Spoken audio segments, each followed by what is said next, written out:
Representative Stewart, are you ready? Thank you. We're going to have Representative Stewart with House Bill 5665. This is regarding the Homeless Bill of Rights. It updates the Homeless Bill of Rights and adds rules governing the interaction with encampments and include the right to access clean and sanitary conditions. Representative Stewart, you have the floor. Thank you, Chairman Casey and members of the committee. So annually, on a single night in January, outreach workers conduct the point-in-time count to determine how many people, sheltered and unsheltered, experience homelessness in our state. According to the State of Homelessness Report, on January 24th, 2024, there were 2,442 total adults, families, and youth experiencing homelessness. Imagine being one of the unsheltered homeless that comprise that number. The numbers of people who are unhoused have risen dramatically, as I'm sure you all know, due to our state's crisis in affordable housing, spikes in the cost of living, and inadequate income. The overburdened emergency shelter system can't meet the growing demand for its services. So it's not an option. How would you survive? Like many, you might resort to living in a tent. You might even band with other unsheltered, unhoused people in an encampment on public land. Now,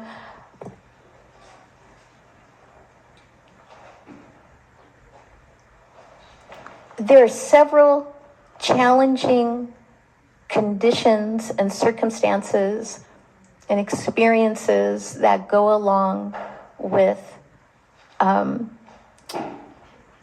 being an unsheltered, unhoused person.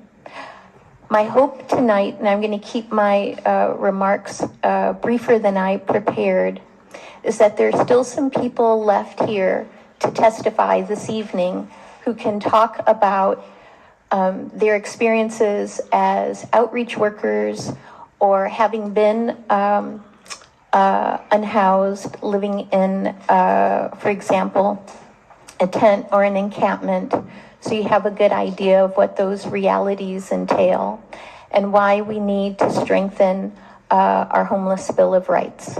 I know there were some people, for example, tonight who are still struggling with homelessness, who had been hoping to testify, but actually had to leave early in order to register for their housing for this evening. But nonetheless, this is what the bill does to try to strengthen our existing Homeless Bill of Rights. It unequivocally states a reasonable expectation of privacy and protection from unreasonable searches and seizures extends to temporary dwellings such as tents.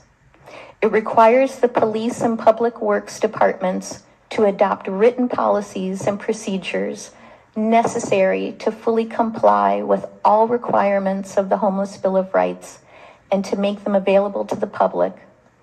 It affirms the necessity for access to sanitary conditions, as Chairman Casey mentioned, as the lack of this access has been used as a precursor for relocation. It asks for collaboration with outreach workers when there is any relocation of an encampment. It defines a period of notice before any relocation of encampment occupants and a standard for dealing with people's belongings. It allows third-party organizations to sue on behalf of the unhoused whose rights are violated. And finally, it establishes specific fines for violating the Homeless Bill of Rights and requires the money from these fines to be used for housing stabilization services or to address other issues related to homelessness. I wish this legislation was not necessary, but it is.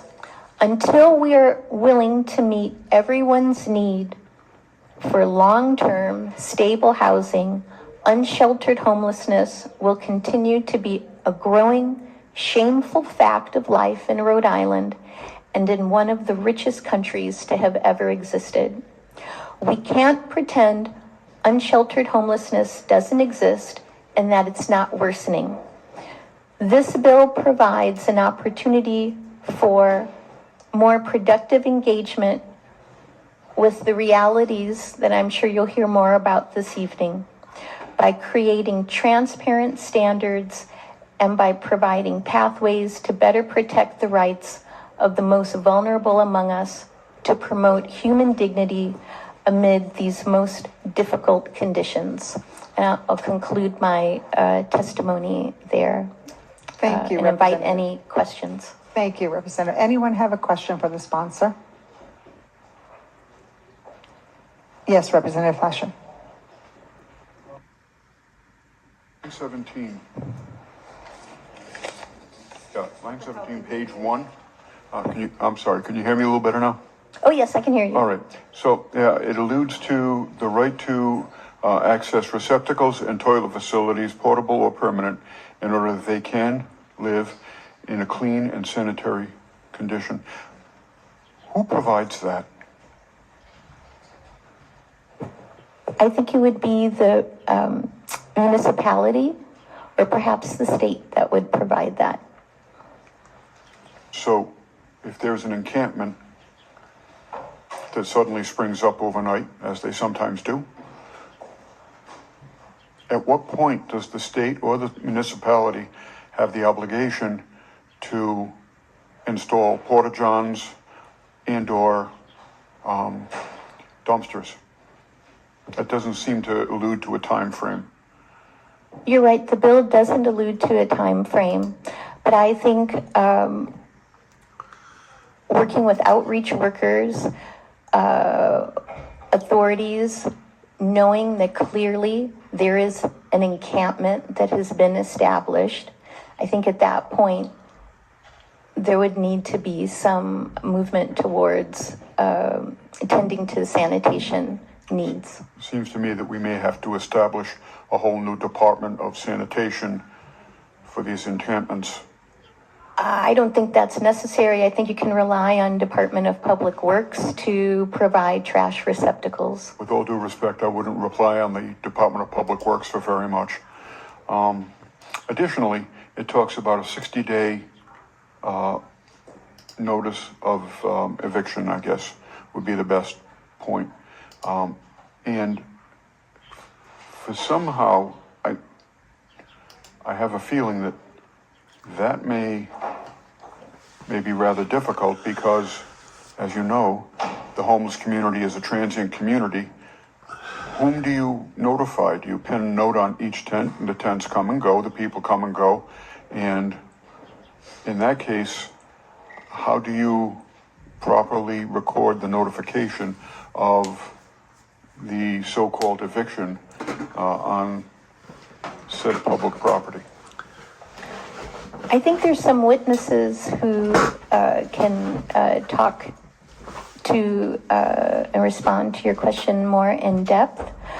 But I think when people were evicted, for example, from various encampments, including our own State House, I know in the State House case, the written notice what could have been much better.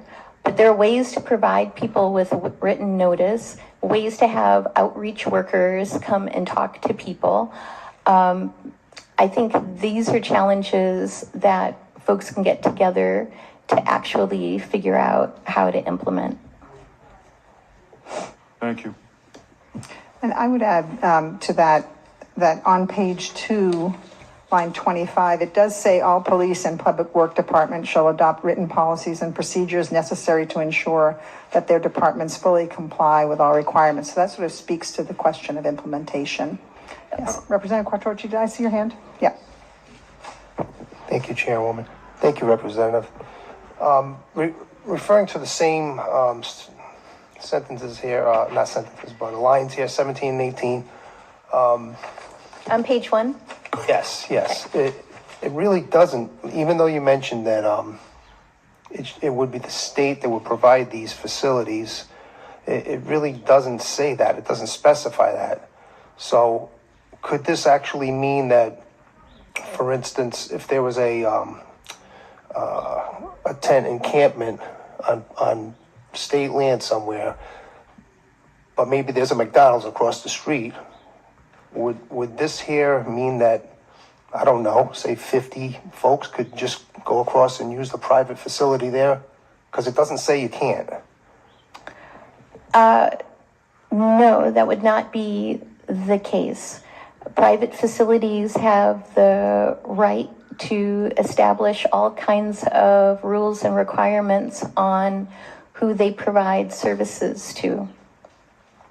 Yeah, I understand that, but this doesn't actually specify that, so, well, thank you. I mean, you answered the question. Any other questions for the sponsor? Okay, then we can go to the witness list. I should note that there are 44 people who have signed up.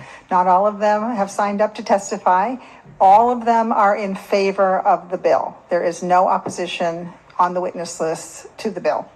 You can, and thank you very much for your patience and for waiting so long. Chairman? Thank you. With that statement in mind, we would like to try and keep the testimony, if you're all in favor, we'd like to keep the testimony as brief as possible. We still have two other bills to hear this evening, with also 30 or more people who are testifying on that legislation as well. So I'm going to call names. I know there are people in another room that are waiting, or an overflow room. So if you hear your name called, at least come to the room and wait. If you're not in the room already, I will call other people forward. We're just going to try to keep this train moving a little bit faster, okay? So we will have Taylor Ellis, okay, and Pamela from the Poor People's Campaign. I can't get your last name, Pamela. I'm so sorry. Oh, okay. Let's see. Next we have Kendra Anderson. She actually signed up not testifying. Steve Alquist. Is Stephen Alquist in the building? Okay. Stephen, if you don't mind coming up, we'll just take a moment to let everybody. Why don't you take the chair on the end? Yeah, take the end chair. Take the end chair. Whatever makes it more easy and more accessible for you. Sorry. Okay. That's quite all right. No problem. Steve, if you want to go to the end of the table. Okay, Taylor, if you would go first, or actually, ma'am, if you're standing, why don't you go first? The button needs to be in the up position. And Steve, if you don't mind, would you hold the microphone for her? Does that work for you? It's fine. Thank you. No, thank you. No, I just want to try to make this easy for you. Hey, no worries. I always stand. I have a spinal cord injury. Let's see. Where do I start with? First of all, a bunch of our people have been waiting for hours. I need you to understand that the homeless community, if they're in shelters, they're given a time that they have to be in. So even though they are all adults, they're told when they have to be in, or else they lose their bed. And then, of course, there are other people that are outside. That concerns me. The other thing is, I need you to know that a third of Rhode Island is poor or low wealth. And we are looking at possible cuts to HUD, which is where people can get 30% of their housing. That's all I pay because I became disabled. So even though I have a degree and I worked all my life, I'm now disabled. And if they cut HUD, you will have, I think it is thousands of people out on the street in Rhode Island. So that is actually just an easy Google. So right now, we really need to worry about this. I know this isn't part of this bill per se, but this is something we're looking at. Okay, And I'm we've got- very we've- concerned. Pamela, if Yes. you would, we have to keep this to the legislation itself, Okay, okay? You are in support of the legislation. I am in support of it. I'm very concerned about it because people are not being treated well in the homeless community. We need to change that. Thank you. Thank you very much, and thank you for being here. I know it's difficult to get here, and I really appreciate everybody making that effort, us also waiting so long to be heard. We have a lot of legislation before the committee, so. Taylor, if you would like to go? Yes, Taylor Ellis from South Kingstown, a member of the Rhode Island Homeless Advocacy Project. So I have learned that in Rhode Island there's 1,650 people in shelters, and there's about another 700 living outside. Most of those 1,650 in shelters must leave the shelters from early morning to the evening. So with, let's say, 1,000 of those people in shelters, half a day, and the other 700, there's 1,700 people or more who are forced to be on the streets, out, going to work, looking for work daily, surviving, figuring out everything they have to do to survive that day. And they have to also have their backpack on their back with their most valuable possessions. So these 1,700 people, because we haven't provided enough quality shelter that doesn't force people out for half the day onto the streets, and because there's 700 people living without shelter, they can't even get into one of those shelters. They face a lot more police attention because they're out there with backpacks on. Maybe they're trying to get food. Maybe they're going to look for work. And so they receive a lot more police attention than they should. And quite often that police attention leads to intimidation and violation of their rights. But of course, the current Homeless Bill of Rights supposedly protects their, quote, right to a reasonable expectation of privacy in his or her personal property to the same extent as personal property in a permanent residence.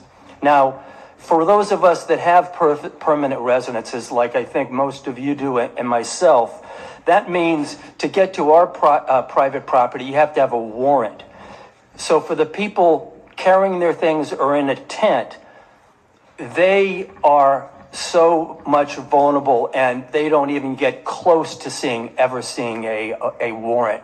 And they get searched routinely all of the time. That's a violation of their rights. So this bill, it's been around since 2012. I don't think it's ever been implemented to actually on a violation. So this law has to be significantly changed. And what I would say is the current Homeless Bill of Rights does not include meaningful fines or penalties for violating this state law.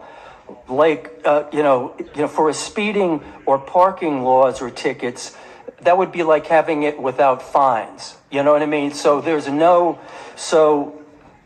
and this is part of the reason why this thing really hasn't been effective yet, because it's not getting enforced, and it doesn't act as a deterrent to protect these people's human rights. So, all of the revisions of the bill that are suggested are needed, and the part on the enforcement process, I think, even has to be made stronger. Right now, I think it indicates that it has to be a violation that is intentional of their rights. That's going to be hard to prove. So whatever revisions that you decide to make have to be so it has teeth and really acts as a deterrent, because people daily are getting harassed. They're being asked to open their backpacks, their bags, and that is a violation of their rights. And thank you for listening and for your time, Chairman, and for all of the committee members. And there's thousands of people depending on you to support these people and to actually give them back their full human rights. Thank you. Thank you, Taylor. Stephen Alquist, please. Thank you. My name is Steve Alquist. I'm a reporter. I've been covering homelessness in this state for going on 12 years now. I've been to countless encampments where the police have gone in and evicted people. And I would say for Rep. Fascia here that when the evictions happen, they do give notices. They do pin them in the tents. They do visit. They sometimes engage with outreach workers to reach as many people in there as possible.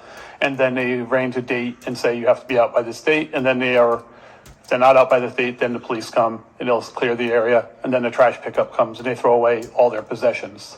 I've seen that happen countless times, but I've also seen times when they don't follow that procedure and they just show up to what they consider to be empty tents because contrary to what you might hear, a lot of people who are in tents work. A lot of people in tents have appointments to keep with family or doctors or just shopping. And what happens is their stuff is just thrown away. I talked to a woman in Woonsocket, and this was a couple of years ago under the former mayor, and she lost everything she owned except for the small backpack she had. She lost the only picture she had of her son who was deceased. She lost everything in that day. They just tossed it into a garbage and threw it away. It was gone. And this was done without even talking to her. I've also been in Providence where I've met women who were in a tent and the police came by and they started to search her tent. She said, you need a warrant to do that, which is true. You do need a warrant to search the tent. And she was told by the police officer, I don't need a warrant. You live in a effing tent. He didn't say effing. I was being nice. The difference between me and a person who lives in a tent is that I live in a house and therefore I have regular trash pickup. I have regular toilets. I have water coming in and out, right? I can keep my home clean. It is harder when you live in a tent to do that. And therefore having toilets nearby or having water or having trash pickup. And now trash pickup shouldn't be that big a deal, but apparently it is. It's something that will not be offered by virtually any mayor in the state. They'll do big, giant cleanups with volunteers after a place is completely gone, but that's about all they'll do. I want to add that police harassment of people in homeless in Providence is ongoing, endemic, unstoppable. I know people who have had their tents slashed in the middle of the night. I know people who feel unsafe sleeping in doorways of a church where they're allowed to be because the police will drive by and just turn on their sirens or just start harassing people for no reason, even though he's there virtually every night and they know who he is. So if you were treated that way, or I was treated that way, or anybody who has like a little bit of a power, you wouldn't allow that to happen. You wouldn't allow that to happen to you. And you would also insist if they stopped picking up garbage or said, no, we don't pick up garbage here, or you don't have a toilet in your house anymore, you would say, no, that's basically a human right at this point.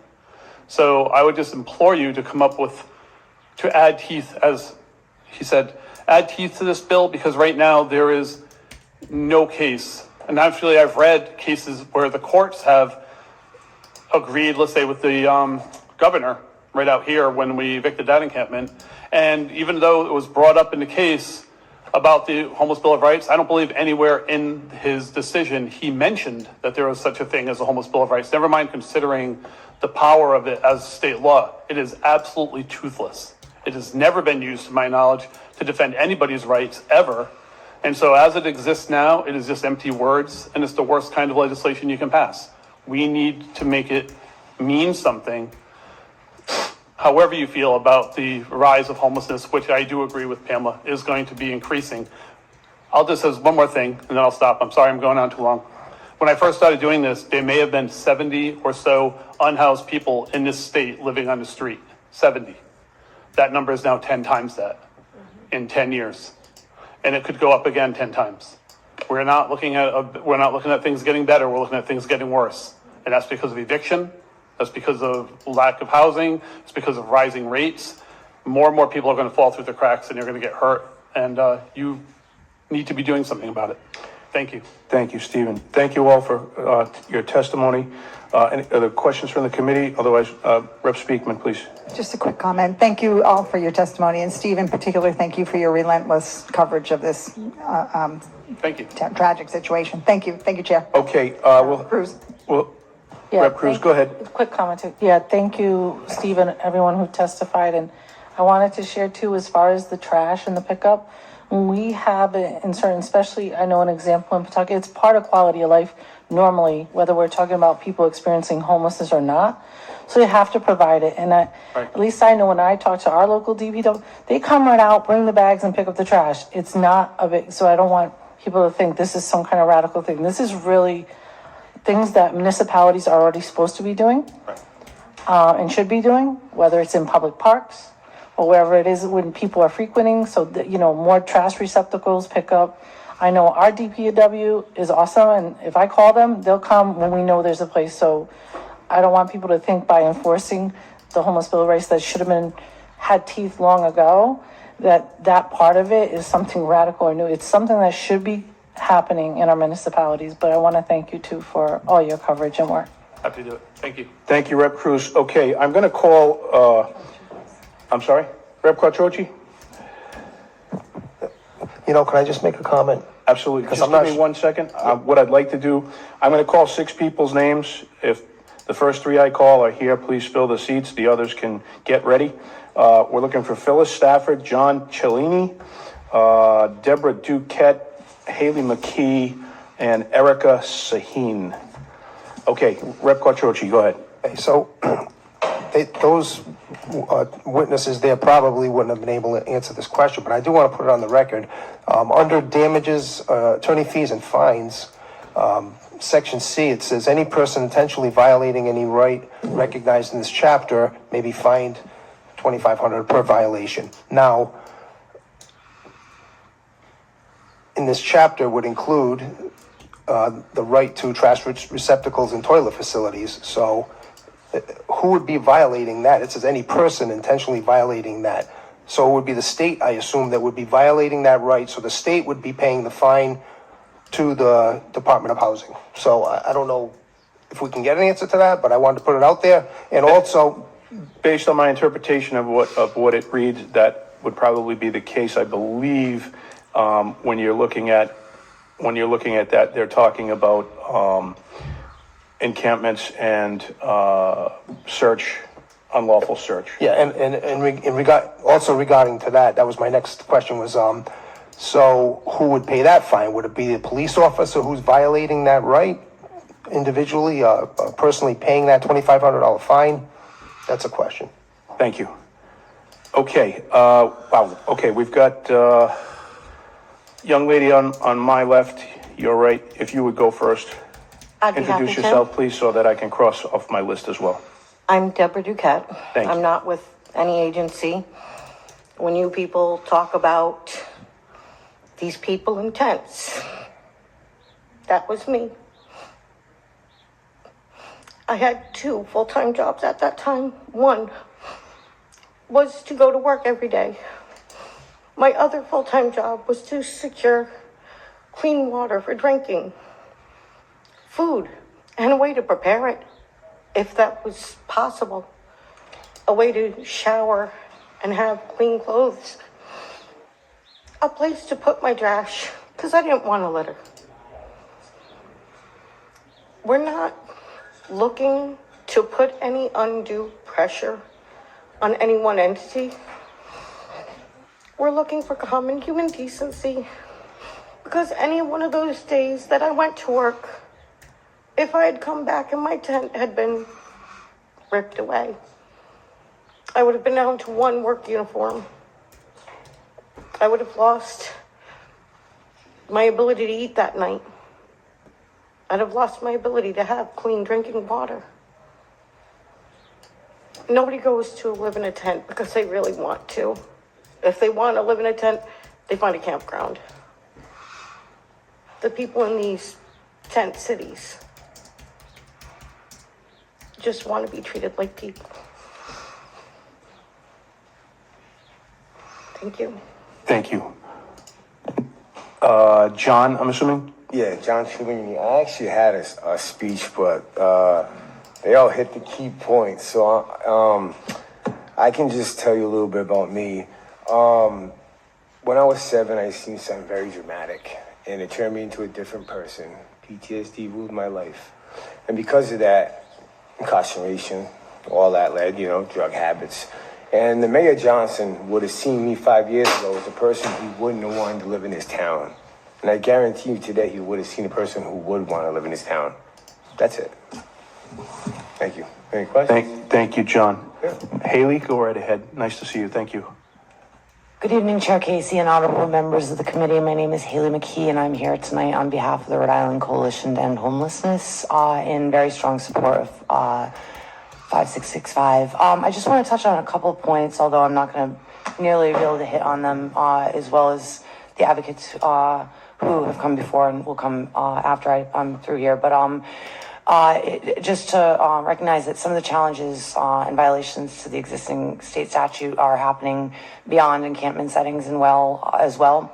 There's a part of the existing law that says has the right to use and move freely in public spaces, including but not limited to public sidewalks, public parks, transportation, public buildings. And unfortunately, we hear a lot of accounts from people who are unhoused that this is not the case too often. So I just want to make sure, and I'm sure some of the folks who've been doing a ton of advocacy on this issue are going to cover that. I just really want to focus on maybe a positive on this one.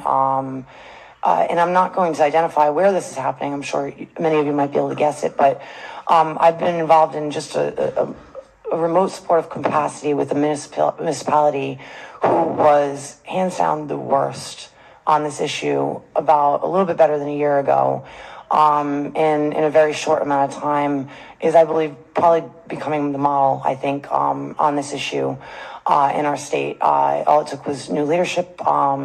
And to answer your question, Representative, the person, basically there was a practice going on where it was creating really unsafe conditions for people who were unhoused to the degree I don't think has ever existed in the state. The person who was in charge of that city at the time is that's no longer the case. New leadership came in, and you kind of had this perfect formula of grassroots organizations who have been doing amazing mutual aid work. New leadership, a police chief who doesn't believe in evicting encampments because they'll cite reasons like it just pushes them further into the woods and I can't go get them with the MS at 2 a.m. And it puts them further in danger. So, and now you have new leadership who's looking to the community and the experts who provide housing services for work. And what that's looked like are encampment cleanups, not clear outs, and cleanups in collaboration with the residents, with their consent, where there's plenty of food brought and all kinds of supplies and clothes. They've been continuing doing this and actually incentivizing it for some of the residents. And they provide dumpsters on site away from the living conditions. So they're not living in a dumpster, near a dumpster, but, and these places have grown increasingly clean. They're helping provide the cleanups for these folks because I don't think it's a fair burden to expect them to take care of it by themselves. And they're looking at longitudinal housing as well. And I was over there doing a cleanup and working with the residents, and I couldn't believe in a year, the city, when I go to work to do data collection or outreach, because I would work in encampments all over the state, this city in particular would break my heart because people were just a little bit more visibly emaciated than in the rest of the state. They had just a little bit more hopelessness too. It was just something about this place. And I was working in encampment a couple Saturdays ago, and I couldn't determine who was the outreach workers and the volunteers versus who was living there. Their clothes were cleaner. They looked like they had been eating. They seemed happier. They had a very positive outlook on life. I heard them say things, citing, I'm going to go apply for this job because this person from the city said I can do anything I put my mind to. And so they do have porta-johns at some of these encampments that are provided by DHS.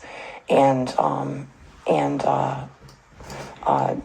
places to dispose of their trash. So it's not ideal. And they're also working to eradicate homelessness this year in that city. And I actually believe that they might.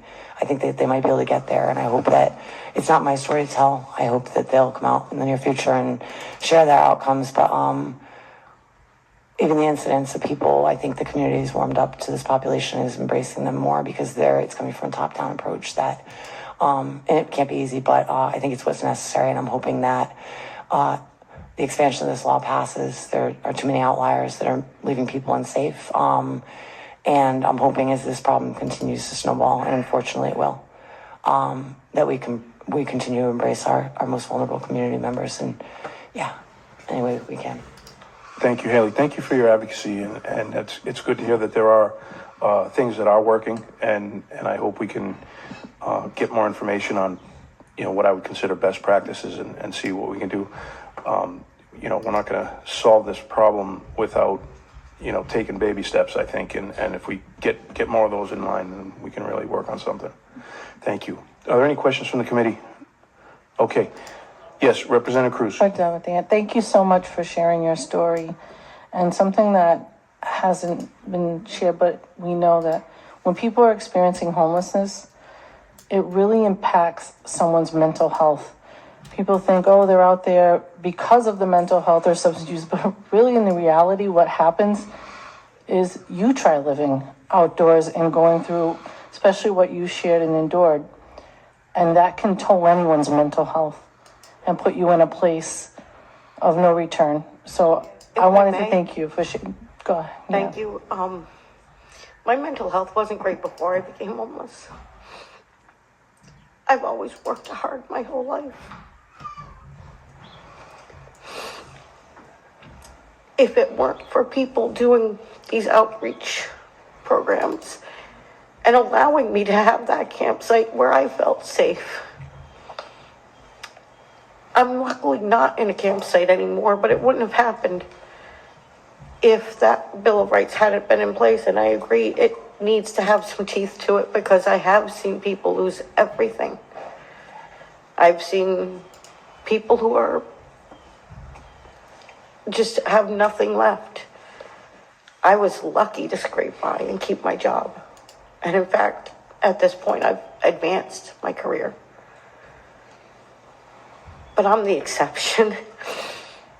And if we keep just stepping on these people's rights, it's never going to get better. Thank you. Thank you for your advocacy. Thank you very much. Okay, I'm going to call a bunch of names again. Erica Sahin, Aaliyah Katler, Lena Noya, and then after that we're going to have Karina Dubé, Mira Mento, and Sam Kwan. And while everybody is trying to come up, there are people who have signed up in favor but not testifying. Dana Lee Spencer, it looks like Tiara Clark, Charles Bennett, Joyce Anderson, and also Melina Lodge and Jocelyn Antonio. They signed up in favor with written testimony. I'll keep calling names. Kantha Dubé, Mira Menta, Sam Kwan, Stephen Brown from ACLU. Stephen Brown, are you here? Okay, so if those people have heard their names, please come to the room. Maxwell Robinson, Saloni Sonika.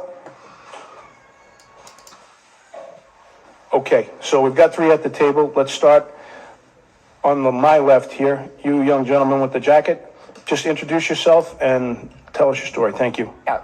Try to keep it brief. Yeah, of course. My name's Maxwell Robinson. I'm here on behalf of the Brown Initiative for Policy in strong support of House Bill 5665. A little closer. A little closer. Is that better? Yep. Okay. I'm here in strong support of House Bill 5665. I don't need to reiterate the obvious reasons, the moral imperative right now to establish stronger fortifications for the homeless Bill of Rights. It is completely without teeth. We've seen this time and again. People that have been coming up have established this clearly through their own stories, that we are not enforcing the protections for our homeless people in Rhode Island the way that we need to be enforcing them. I want to turn and look specifically at the mechanism that would allow for third parties to advocate on behalf of homeless individuals legally, because that was not something that was present in the original Homeless Bill of Rights, but that would be amended in. So when we think about an encampment clearing, we're talking about people that have formed, in the absence of an adequate shelter, their own independent makeshift social safety nets and organizations on which they depend with other homeless individuals. When an encampment is cleared, they're robbed of even that sense of social collaboration or the ability to rely on others. We see a lack of organization that leaves them unable in any reasonable sense to advocate for themselves legally in a way that the law until now would expect. Adding a codification that would allow for third parties to litigate on behalf of them is a practical necessity. When we think about someone who has gone through some violation or abridgment of their rights during an encampment clearing, there should be no reasonable expectation that they would advocate on behalf of themselves in a legal environment, purely because of the fact that attaining those resources is next to impossible. Outreach workers that we've talked to at the Brown Initiative for Policy have said consistently that after an encampment clearing, it is incredibly difficult to locate people, to get in touch with people, and to match people with their needs. We heard stories of people losing priceless items, things like lockets of dead children's hair. There was a woman who was forced deep into the woods, living there privately, and went into labor because her encampment was cleared. These are things where representation is an absolute necessity in a legal environment so that we can enforce the requirements of the Homeless Bill of Rights. Up until now, we have had no teeth, no actual way of enforcing and creating standards for conduct and how we're engaging with our homeless residents and how we are engaging with the conflict between public safety concerns and the concerns of our homeless individuals. This would provide an actual way that we can have some sort of redress, some sort of improvement, and some sort of accountability in the way that we're engaging with homeless people. I also would like to just talk a little bit about the legal environment that's happening nationally with concern, and am I short on time? Yes, so what I would love to do is I am very interested in that particular part, although it's not part of what we're looking for right here. I would love for you to submit written testimony with what you think, and please feel free with all of our email addresses to have a nice back and forth on this. Yep. Okay, I appreciate that very much. Young lady.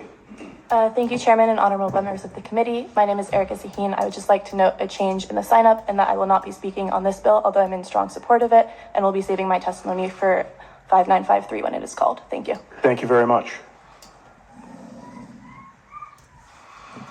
Oh, okay.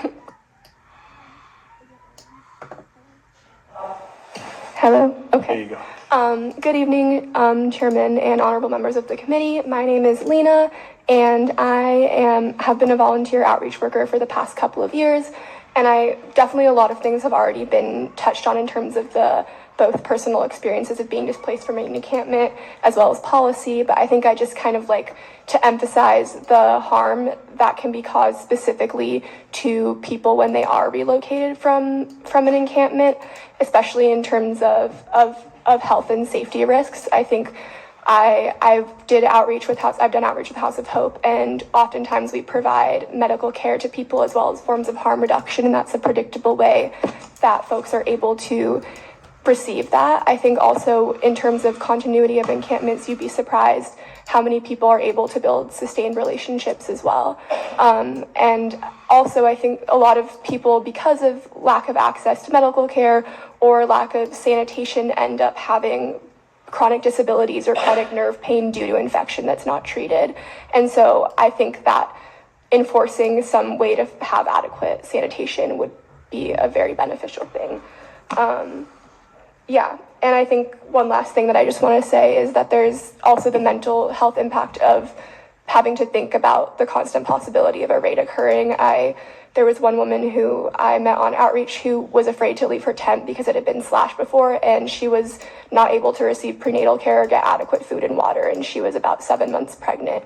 And so the possibility of a raid actually does have very real health impacts on people, and I hope that's something that you will consider as you make your decision. Thank you so much. Thank you very much. Can I have your name again, please? Lena Noya. Okay. Rep. Cruz, did you have a question or comment? I just had a question. Do you know of any other states that have a similar enforcement or some enforcement of some sort of homeless bill of rights? I do not, off the top of my head. I could send you information though, because we've done some research on this. Thank you. Mm-hmm. Thank you very much for your testimony. I appreciate it. It's good to see some younger folks interacting and taking part in our process. So I really appreciate that. Thank you. Okay, next we're going to have Ayla Cattler If I called your name before, Stephen, if you would come up, please. And just one of you ladies fill the other seat, please. And you can introduce yourself as we go. Stephen, I'm going to have you go first since I know your name and you're right here. Thank you for signing up, and I'd love to hear what you have to say. Thank you very much, Chair, members of the committee. Stephen Brown on behalf of the ACLU of Rhode Island, here to express our strong support for this legislation. The General Assembly should be very proud. Rhode Island was the first state in the country to pass a homeless Bill of Rights, and it was a really great step forward.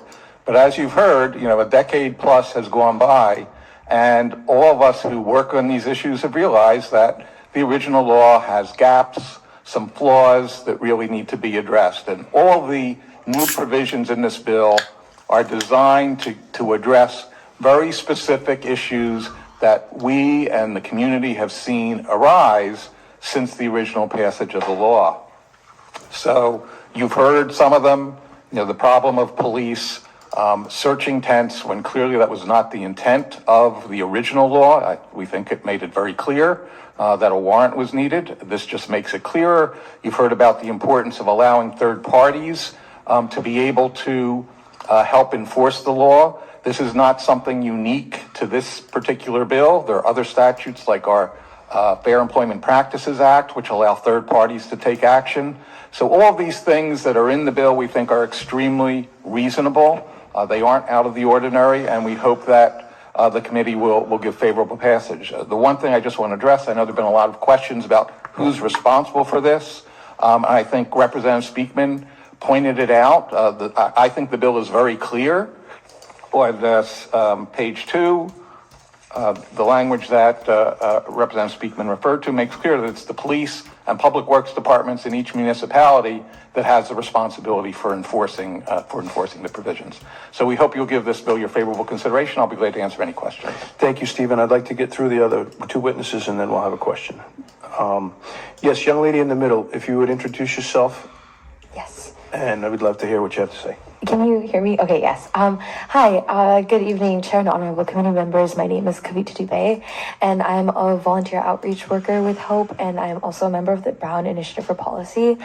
There are so many wonderful people that are giving testimony, and I don't want to overshadow or overspeak anything that they can cover better.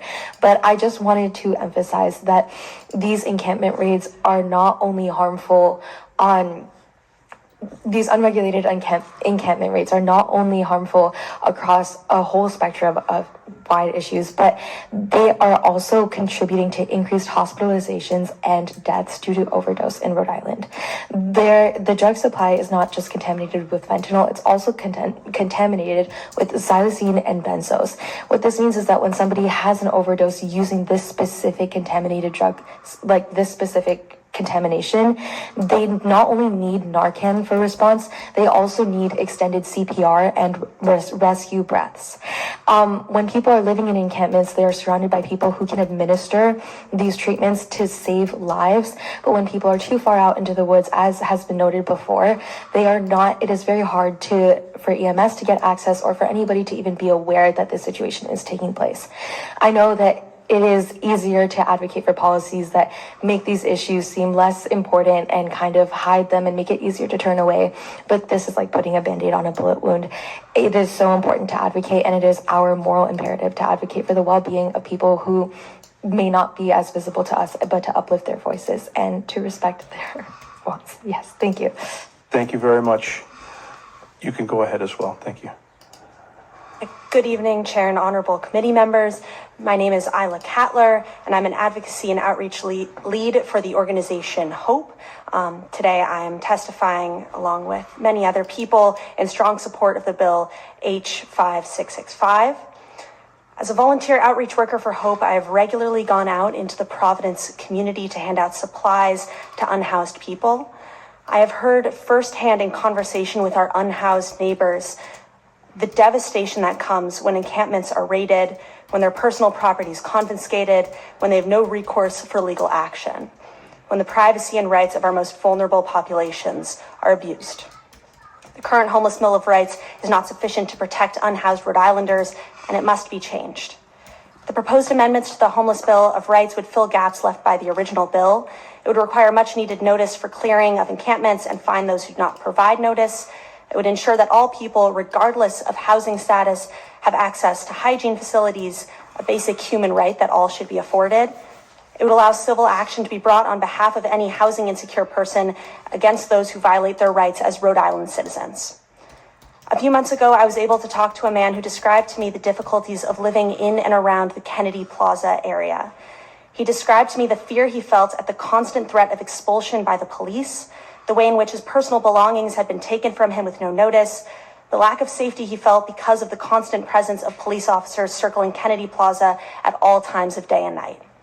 No one should live in such a constant state of fear. No Rhode Islander should be subject to such injustices. It is our responsibility to make sure that the fundamental human rights of every person, no matter their housing status, is respected. Supporting the amendments to the Homeless Bill of Rights is the first and perhaps most important step in that direction. Thank you for your consideration. Thank you very much for your testimony. Are there questions for Mr. Brown or the rest of the panel? Okay, thank you all very much. If I have called your name already once and you haven't sat down at the table, please come forward. Let's see, I'm looking for Mira Moto Saloni Sonika, Louis Boyang, and Kenneth Kalu.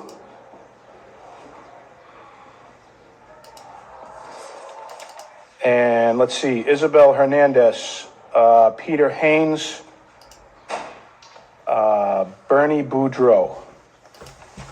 Okay. Would you like to speak, sir? Yes, sir. Sir, sit right down. Thank you. Okay. Okay, we're going to start with you, young lady, on my right. Thank you, Chair, honorable members of the committee. If you could push the button so it's in the up position, and just pull the microphone closer to you as well. Thank you. Sorry about that. Can you hear me now? Thank you, Chair and honorable members of the committee. My name is Mira Mehta. I am strongly in support of this bill, but I wanted to note that I am not going to take up any more of your time, and I'm going to save my testimony for H5953. Thank you. Thank you very much.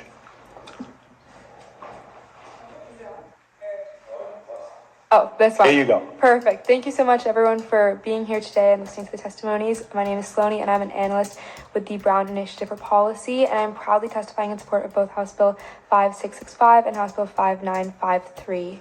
I know that we've had many people come and talk today and have given wonderful testimonies of the encampment raids that are happening in Providence, and I wanted to talk a little bit more about what encampment raids actually mean and look like for people who are in encampments in cities across Rhode Island. I think a lot of times we hear from governments and departments, and there's this idea that's pushed that encampment raids are orderly procedures where people are gently moved from tents to shelters with adequate time and notice, but this has unfortunately not historically been true, and we can see in precedent across Rhode Island that there is little to no warning for these people. That is, you're asking them to move their lives, their communities, all of their belongings in 0 to 72 hours. We can see this with 3 days of notice in West Warwick or the immediate clearing in Cranston. Or more specifically, when we're looking at a zero notice encampment raid that occurred 2 years ago in Providence Parks and Recreation began to indiscriminately trash people's possessions within minutes of arriving, meaning that vital documents, sentimental items, and irreplaceable valuables all got tossed into the bottom of a garbage contractor. That is 0 to 72 hours to pick up your entire life, to pick up away from your communities that you have formed and the belongings that are important and valuable to you and vital documentation. I think additionally, when we're looking at encampment clearings in Rhode Island, that also sometimes mean harassment from people like the police. Repeatedly, we've seen that police violate the Fourth Amendment rights of people in encampments by searching their tents, the places that they live, and searching their belongings without warrants before, during, and after encampment raids. We see that police also regularly destroy isolated tents, humiliate and dehumanize people who are in these encampments, and threaten people with incarceration. I support House Bill 5665 because it expands the Homeless Bill of Rights, specifically banning the zero-notice encampment raids, fining police officers who flagrantly violate the rights of people experiencing homelessness, and making sure that people in tents have the same right to personal property, free from unjust searching and seizure enjoyed by every other American. Thank you. Thank you very much. Young man, if you'd like to go next. Yes, my name is Dennis Spencer. I'm part of the homeless advocate team, as known as RIHAB, and I used to sleep out with homeless people to exercise that right. And I've noticed the police do not respect others with their personal items. I was harassed in Kennedy Plaza yesterday by a Providence police officer, and that shouldn't be. Okay, thank you for your testimony. Are there any questions from our committee for the panel? A comment from Representative Speakman?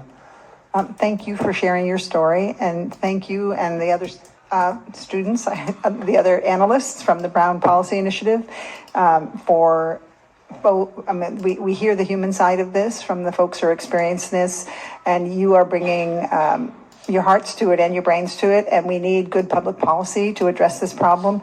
And so I commend you for, you could work on any public policy issue in the world, right? And you have chosen this, and we need your help. And it's tricky when universities sort of insert themselves into cities. I understand that. You seem sensitive to that dynamic, so I really appreciate the work that you're doing on behalf of the folks here and with them, alongside them. Thank you. Thank you. Thank you very much, Dennis, for coming to share your story. I appreciate it. I'm still looking for a Phyllis Stafford. I believe I called that name earlier, but she has not. Okay, thank you very much. Let's see. Kenneth Kalu, Louis Boyang. Still looking for Isabel Hernandez. Okay, Isabel, if you can come up next, thank you. While everybody's getting seated, I want to note that there are members from the Hope Group, Remy Takahashi, Nicholas Claudette, Eva Kozlowski, Gianna Kin, and Chiara Leonard, who are all signed up, not speaking, but in favor. So if we can start on my right-hand side with you, young man, please introduce yourself and let's hear what you have to say. Well, thank you so much for letting me speak today. I am an analyst for the Brown Initiative for Policy and here advocating to expand the Homeless Bill of Rights. Louis Brown. Louis, thank you. Yeah. I know a lot of the people who have given testimony today have given absolutely incredible stories and have shown, how important it is to, prevent a lot of these encampment clearings. But what I wanted to talk about today is more about just like morally, with these encampment clearings that are going on, and just the lack and the shortage of shelter beds and permanent housing slots for a lot of these people. RISA reported that these wait lists have thousands of people on them. There are 1,500 shelter beds in the state, but there are like 2,500 homeless people, and just with that shortage, with these encampment clearings that are going on, there's no guarantee, there's no certainty that anyone who is, having these clearings has a place to stay. And frankly, without that capacity, these encampments are incredibly important for, building community, having a safety net with people around, access to outreach workers, so they're not, thrust into the forest or into the ACI and other much more terrible alternatives. So I kind of just wanted to just reiterate how the mentality that police officers have towards these encampments should be much more oriented to understanding how these are communities. These are support systems that are absolutely necessary for these people with much lower access to these resources. So thank you. Thank you for your testimony. Young man, please introduce yourself. Go right ahead. Of course. I'm just going to continue like this. Yeah. But now? Okay. Yeah, okay. All right, perfect. Yeah, so my name is Kenneth Kalu, and I do double duty. I am a co-lead the community health team at the Brown Initiative for Policy, but I also help run a vital documents clinic helping people get birth certificates, state IDs, etc. As a part of housing opportunities for people that live. And I'm going to speak from the context of my work helping people get documents. So I speak in support of 5665 because I've seen how these encampment clearings are actively destroying people's lives.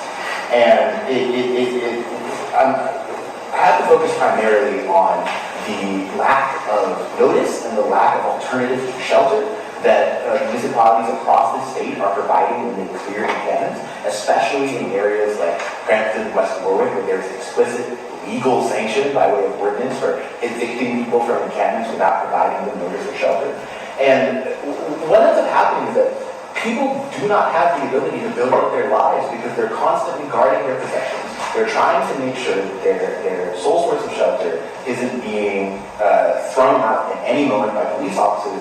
And what people have been telling me, these aren't through long conversations, this is just helping people get birth certificates and state IDs, is that they are actively being prevented from showing up to jobs, to peer recovery group meetings, to appointments with caseworkers, even with attending events and connections with friends and family, because they are constantly forced to be on guard by encampment clearings that they cannot plan for and they have no protection against under the current homeless right.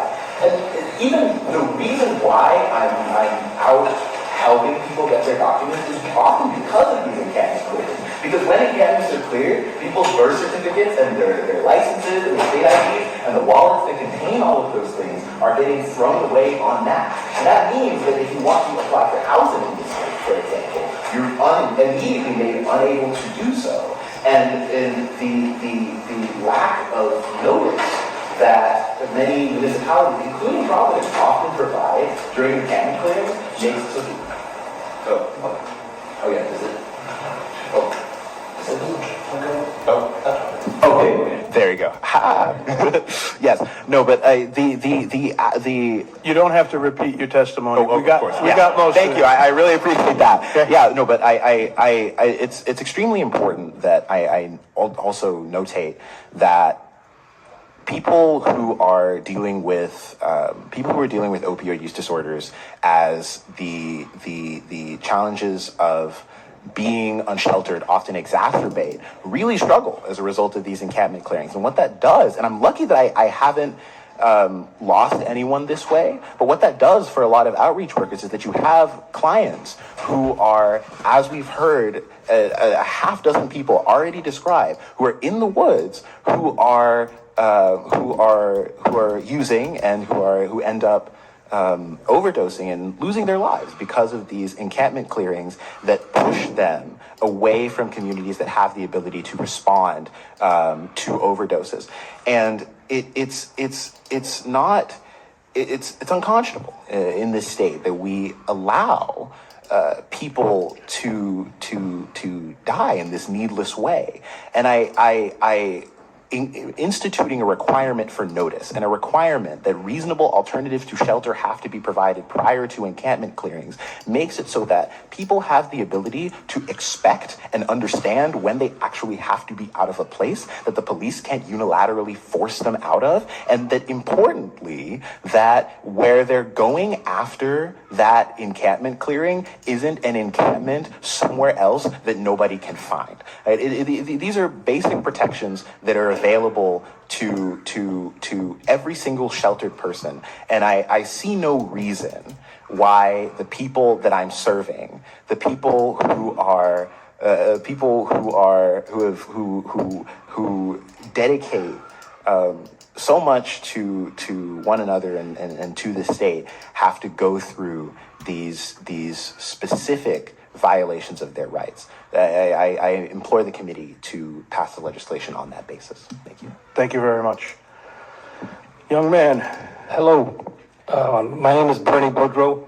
I'm recently retired after about 45 years of hunger and poverty work, also national service with the AmeriCorps program. So thanks for the opportunity to testify. After taking a break, about December 1st, I started getting involved. I wanted to get back involved with the community. And I looked up Eric Hirsch, and he invited me to the Wednesday meetings. Every Wednesday at noontime, people are welcome to join him in homeless people, but also advocates at the Mathewson Street Church. I've learned a lot more than I ever knew by talking to homeless people. I'll just tell you, I did submit a written testimony, both in favor, in support of 5953 and 5665. But I'll just, so anyway, just want to highlight a point. And one of the things we did yesterday, RIHAP did, was organize teams of 2 to go out to Kennedy Plaza and observe police activity. This is in response to the harassment that's been going on. Interestingly, we didn't observe much police activity yesterday, but we had the opportunity to connect with many, many homeless people. And what I've become familiar with are people in individual tents, not so much encampments. One guy named Mike said he's got a tent right down below One Citizens Plaza. And it's just below the wall, so you can't see it, but everyone in the tower can see him. And you can see that tomorrow morning if you drive by and look over the edge. Just imagine trying to be comfortable in a tent in any weather, frankly, all day and all night. But in the deep cold is terrifying and totally painful, and it's torture for people, mental torture for sure.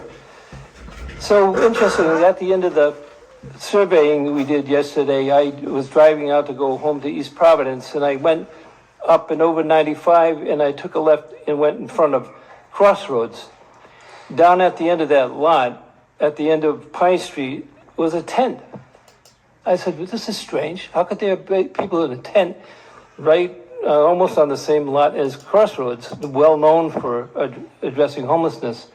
So I pulled over, stopped, and there was a guy who was in the tent, and I went over and talked to him. He told me his story. He has a dog. Well, having a dog is a problem when you're trying to get shelter. Often they don't allow that. So I don't know what happened with Crossroads, but he said back when he was in a tent behind Hotel 6 in Warwick, Motel 6 in Warwick, they couldn't be in the motel, so he and his wife and his dog stayed in the tent behind a trailer. And he has diabetes and neuropathy, and so his feet were always cold. So he used one of the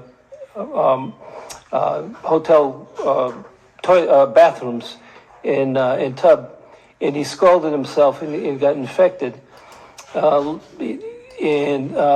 That one night in January, when it was like 10 degrees, his feet froze, and he had to be rushed to the hospital, and they had to amputate just below the knee. Bernie, I'm gonna ask you to try to finish up, okay? Yeah. Thank you. It's kind of an emotional story, so it's kind of hard to summarize, but there they are. You'll see them tonight. If you drive by there, you look to the right, there's the tent, and he and his wife are in there with their dog, and last night she had to sleep outside the tent because he has his wheelchair in there, and they have all this stuff right there. And what these bills represent is a caring, compassion for these people who are suffering so much. And I want to congratulate the legislators who put this together, because it is a real stroke of compassion. So thank you. Thank you very much for your testimony. Are there questions or comments from the committee at this time? Gentlemen, thank you very much. I appreciate your time and your testimony. I know it's tough to hang in here for so long. So if there's anybody that I've already called who has not spoken, I believe Isabella? I'm sorry. Okay, we're going to call a few more names here. Peter Haynes, Isabel Hernandez, Sister Mary Prendergast. Okay, she's gone. Thank you. Reverend Wendy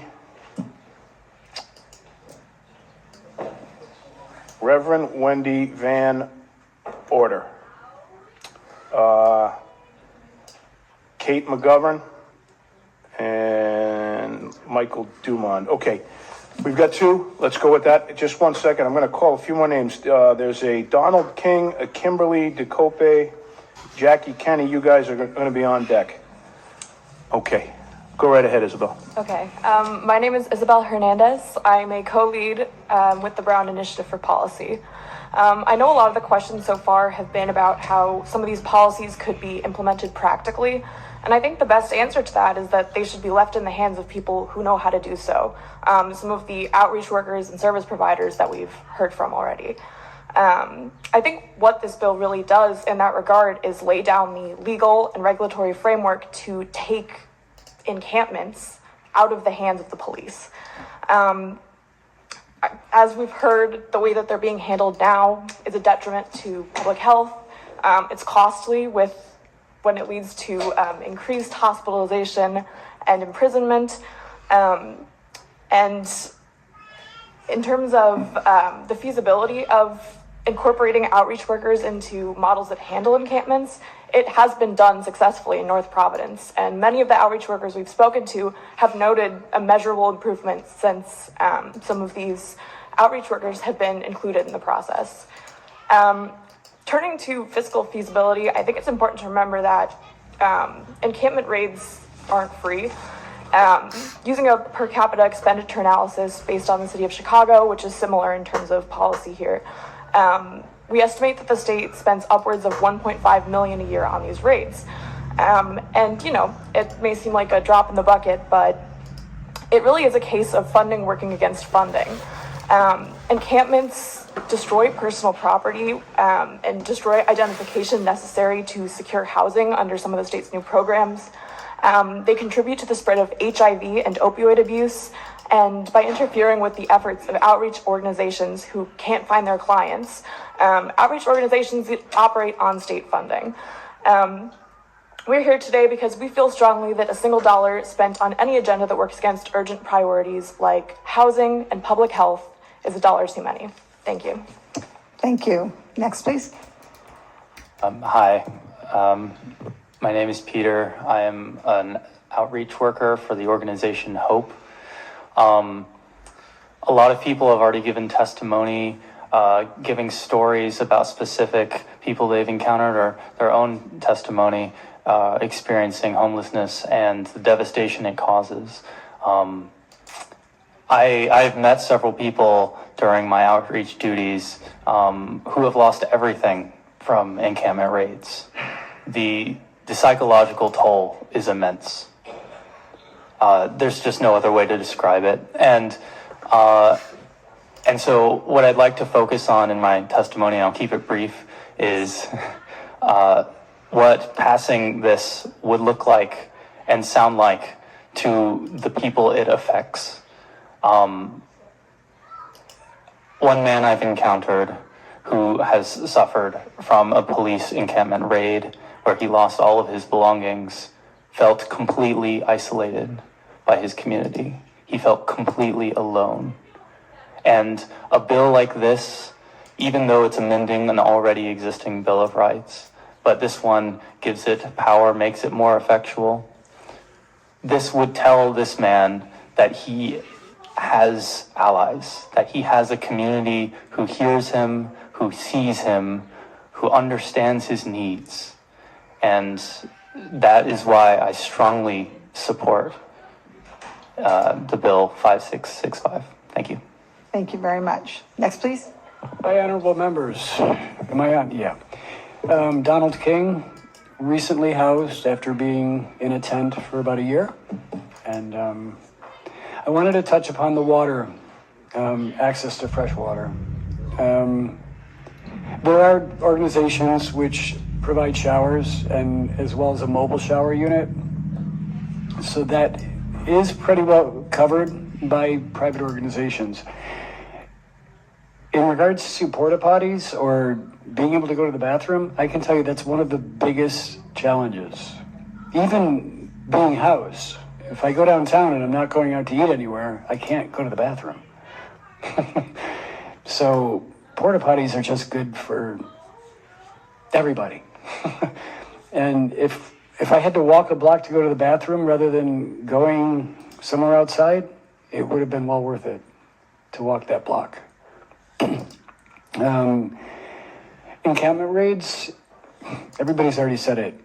We lose everything. We lose our ID. We lose all of our certification, like our birth certificate, everything we need to get an apartment when we apply. So that's setting everybody back all the way to the beginning, because we've got to go to every agency and figure out who's going to help us get what we need. And there was one other thing. Not all the police are bad that are doing the raids. Some of them are great. It only, as we know, it only takes a few. And they're the ones that we're here to give some teeth to this measure for. Like anything, we've got to go to the lowest common denominator. A couple of you have heard me speak or be here before. Because I am so recently housed, I feel like it's very fresh in my mind.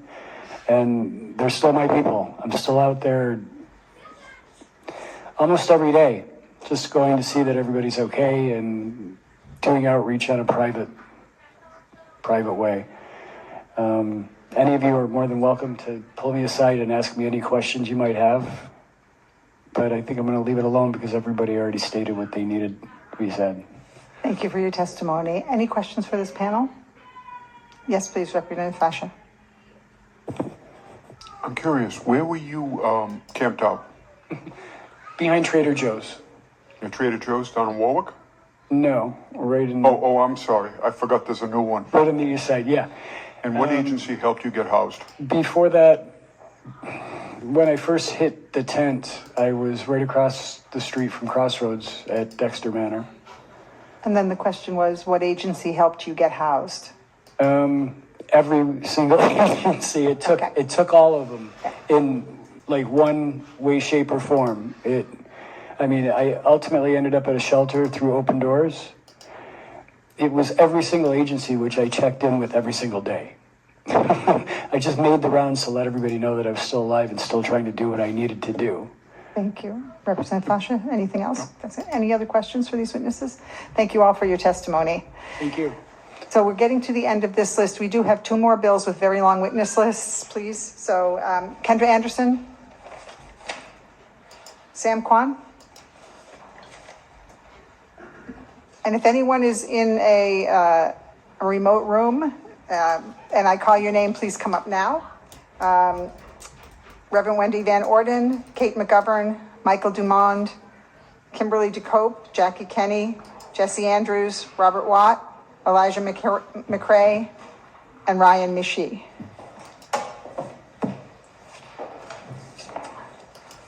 That looks like the end of the list, unless there are folks. Okay, please begin. Hi, I'd like to state my strong support for this bill, but I want to save my testimony for 5953. I'm sorry, I missed that completely. I want to save my, I signed up to show bill? support for this, but I want to, I'd like to testify more substantially on 5953. Thank you for that. We appreciate that. Next, please. Yeah, Robert Watt. I'm a Quaker, and the Quakers are part of the Rhode Island State Council of Churches. And we have recently made this issue, homelessness in general, a signal issue for our meeting. The Quakers have a saying that love your neighbor, no exceptions. And I'm as willfully blind as almost anybody on the earth. And I didn't know by first name a homeless person until about 4 days ago. And the reason I knew his name is because I stopped the car and asked him his name and gave him my name.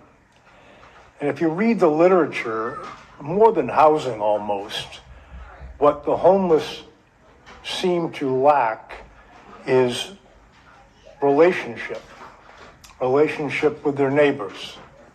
Not the neighbors that are homeless themselves, but neighbors with a greater community. And relational poverty is what we're here talking about. There are many, many programs that can help the homeless help themselves, but it all comes down to basic human dignity. And how can you treat somebody like that? You wouldn't treat a dog like that. What happened to the Good Samaritan? What happened to our values when a guy named Musk eliminates the Department of Peace? So I appreciate the commentary, but if you could stick to the bill, I'd appreciate it. I will, Madam Chairman. Thank you. And so we have funding being defunded. We're going to have these numbers, as was testified to before. We're from 70 up to 700 in 10 years. We are the leaders, I guess, in the homeless Bill of Rights, and there's no reason why with the legislative counsel that this body has available to it, that the issues that are raised by Rep. Fascia and Rep. Quattrochi can't be ironed out. I think the message issue is a big one. I think the message going out to the community that this legislature cares about them as human beings is important. And I think that it will be the keynote as to how we push back on this, quote, too much empathy here in the United States. I don't think we have enough. I think Rhode Island does. And Rhode Island, as we know from the flag, hope is the anchor of our souls. Thank you. Appreciate that. Thank you. Hello. Right, perfect. Okay. My name is Brian Michi. Good evening, honorable representatives. I am a local resident. I live in front of Kennedy Plaza. I also help a lot of homeless in need. And I think the reason why I came here today wasn't for this bill. And I thank God that I can hear and I hear all these testimonies of these people who are against this bill. I am not against a bill that are supporting drug dealers selling drugs in encampments. Preventing police doing research so these inconvenience. I was homeless when I came to this country because I couldn't have the opportunity to have credit scores to be able to rent a room or an apartment. Nobody rents an apartment to someone that doesn't have a credit score. So yes, I was planning homeless, but I was hard. I was working as a newspaper delivery. I was working in a second job as a worker. I learned how to build and I became an architect later on. Very straightforward, I never used drugs. I have been living in Kennedy Plaza for the past 5 years, and I can testify, not all the homelessness are in need or need help or are there just because they don't have a place to be. That's not a reality. We need to be straightforward. The city of Providence is facing a drug problem, very huge problem in the state. Oh, that's not the subject of the bill. I appreciate your testimony. Thank you. I want to add this. We can now deny the police to do searches in encampments because people sell drugs in encampments, and I saw it. Thank you. For your testimony. Appreciate that. And you're going to testify in the next bill. Is that correct? Okay. Are there any questions for these witnesses? Thank you for your testimony. I think Jesse Mathis. And then is there anyone in the room who signed up and whose name I did not call? All right. Last but not least. Go ahead, Jesse. Can you hear me? Yes. Sorry. I would like to voice my strong support for this bill, but I feel that my testimony will be more substantial for Bill 5953 as well. So thank you for your time. Thank you very much. Okay. So everyone who wishes to testify on 5665 has done so. Excellent. Well, then I will close the hearing on 5665. Thank you all for your patience.